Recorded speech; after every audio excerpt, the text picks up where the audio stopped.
Ako si Jade Buhoy, hatid sa inyo ang mga pinakamainit na balita sa bansa. Dito sa News Force. Sa ulo ng mga balita, DOH nagbabala laban sa mga sakit na pwedeng makuha ng mga bata sa baha. DMW kinukumpirma ang 3 Pinoy na nasawi sa pag-atake ng Houthi rebels sa Red Sea. COMELEC inumpisahan na ang reinstallation ng data centers para sa BARM elections. Streaming platform nagpahayag na hindi monetize ang AI-generated videos. BOC at DA nasa batang smuggled agricultural products na lulan ng 10 container vans. At Byon Wusok, bibida sa live-action series adaptation ng Solo Leveling. Patas at pantay na balita, komprehensibong ulat para sa pulso ng masa. Ito ang News Force.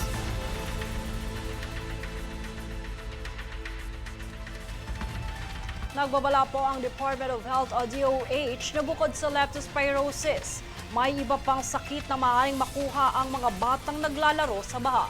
Ito ay ang soil-transmitted helminths infection na sanhi ng mga bulate na naninirahan sa bituka ng tao. Karaniwan itong nakukuha mula sa lupa, pagkain o tubig na kontaminado ng dumi ng tao. Madalas na tinatamaan ng impeksyon ay mga batang hindi pa nagpapapurga at ilan sa mga sintomas ng impeksyon ay pananakit ng tiyan, pagdudumi, panghihina, rectal prolapse at mabagal na paglaki ng katawan at isipan ng bata.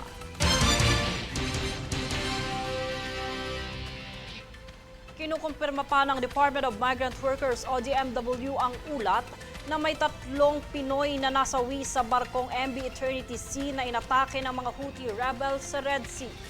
Ayon kay DMW Secretary Hans Leo Kakdak, ang impormasyon na kanilang nakalap ay galing sa United Kingdom Maritime Trade Organization.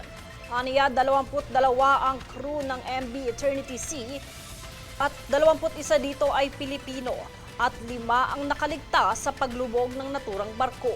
Samantala, sinuspinde naman ng ahensya ang lisensya ng manning agency at principal ng mga Filipino crews ng barko. Sa ilalim ng DMW Order 1 na ang mga ship owners at manning agency ay nakamandato na iulat ang anumang planong pagdaan ng kanilang barko sa Red Sea at Gulf of Aden.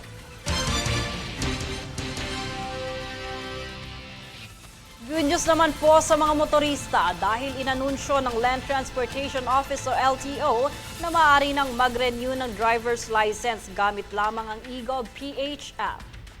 Layon ng LTO na mapabuti ang serbisyo ng pamahalaan sa publiko at mabawasan ang in-person visit sa mga opisina upang hindi na umano gumastos sa pamasahe at pumila para magpa-renew ang motorista. Para sa detalye upang makapag-renew ng lisensya sa eGov PH app, bumisita lamang sa mga official account ng LTO.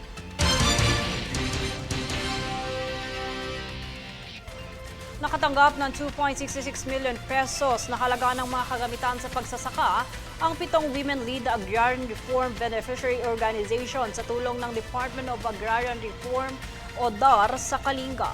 Ang nakapaloob sa ibinahaging kagamitan ay mga hand tractors, sprayers, grass cutters at nursery unit para sa mga gulay. Kasama na rin dito ang mga buto at pataba. Ayon kay Malinawa Pumiyaan Farmers Association Incorporated President Maria Edas, ang proyekto na ito ay makakatulong sa mga kababaihan sa komunidad na magkakaroon ng dagdag kita upang pangsuporta sa mga gastusin sa kanilang bahay.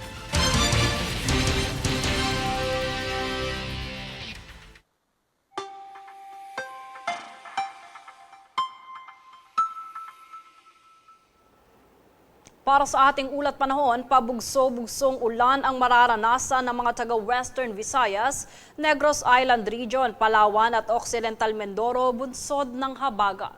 Samantala, makakaranas naman ng maulat na panahon, kalat-kalat na pag-ulan at thunderstorm sa Metro Manila, Mindanao, Visayas, Batanes, Babuyan Island, Zambales, Bataan, Cavite, Batangas at natitirang bahagi ng lungsod, bunsod pa rin yan ng hanging habagat.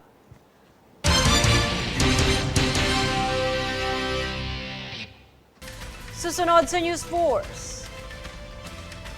Ilang Duterte block, suportado si Senate President Escudero na madatili sa posisyon sa 20th Congress.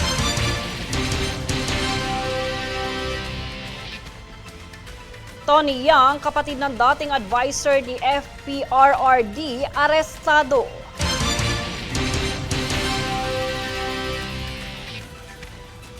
COMELEC inumpisahan na ang reinstallation ng data centers para sa BARM elections.